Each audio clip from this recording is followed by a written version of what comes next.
Hi everybody! Hello! Thank you very much for watching this video. We have again today a small experiment. We will try to do the boomerang in the close embrace and with head movements.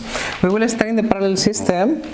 If I'm going to the basic to the front, we have bending to one side, to the front, to the other side, and now from here we will go for it. It's the same stepping that you saw the last week.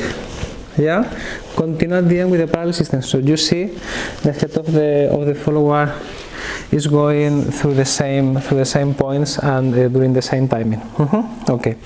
Something very important to consider that makes normally head movements in the close embrace more complicated is that the body of the follower for us leaders sometimes is not working in a very intuitive way, because when the head is going back, normally at the very beginning when you learn head movements you have the feeling you have to bring the follower there, yeah? Or when the head is going to the front you have the feeling you have to bring the follower here to the front. But the body of the follower actually is working in the opposite way. When the head of the follower is going to the front, actually the body of the follower is going a bit back. Yeah, and when you have the head of the follower going back, you can see the body of the follower moving to the front. Because we are in the close embrace, with our body posture, we are influencing what is happening, and mostly is now in the close embrace about your hips. If I'm going with the hips to the front from this position, I will make Olga to bend to the front. If I'm going with my hips a bit back, I will make Olga to bring the head back, because it's bringing the body to the front. Yeah, this means if we are doing now head movements in the close embrace, in the moment that the follower is bringing the head back, I will need to create a space for the follower, so my body needs to go back so her body can go to the front and the head can open. And the opposite is happening when we are with the head of the follower in front.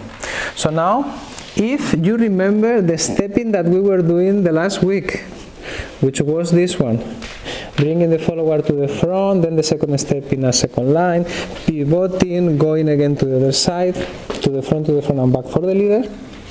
And you remember this stepping? If not, please go to the video of the last week. Then we have something like the head going to one side and to the front, to the other side and back. Here already, doing the basic, I'm allowing the follower to go a bit with the body to the front. If we start with the rotation, now the head, it will go back, so I need to do the same pivot and the same rotation that I did before, but with my bunda a bit back,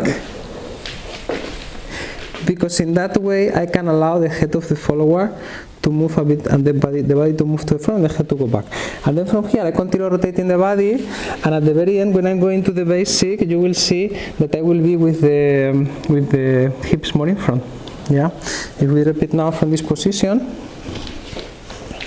we do 1, 2, 3, and here going with the hips a bit to the front and continue with the boomerang in the close embrace with head movements in the parallel system. Oh my god. For followers, we are still keeping the numbers of the head movements in parallel system. So I will have, when I'm going with my left leg, the head will go to the left side, left and down, right and up, left and down, right and up. When we are dancing head movements in a close embrace with a partner, I still have this idea of pressing, but now I have to add the head movements. So you will see like your upper body will have some disconnection from the partner, but I still need this idea of going into the partner. We are not really disconnected because we are always here with the contact. Yeah. Yes, and then my head is passing in front. Normally my head movement's a little bit smaller, just because the chest of the partner in front of my nose. And after I can continue painting normal circle back. Very small head movements in front and a normal circle back. If you will do it again in with the boomerang, you mean? Yes. And if you will stop here, normally I try to create the straight axis here to stay in balance. So I will push with my left leg now from the floor a little bit to create a bit more stability, yeah, then I don't fall back. Here shortly for the leaders, look, my hip is a bit back, it's not neutral and it's not to the front. This will be neutral for me. and this will be the hip a bit back. And then from here, continue rotating, and we have 1, to the front going more with the hips, and 3. Yeah, and then you can continue with the basic.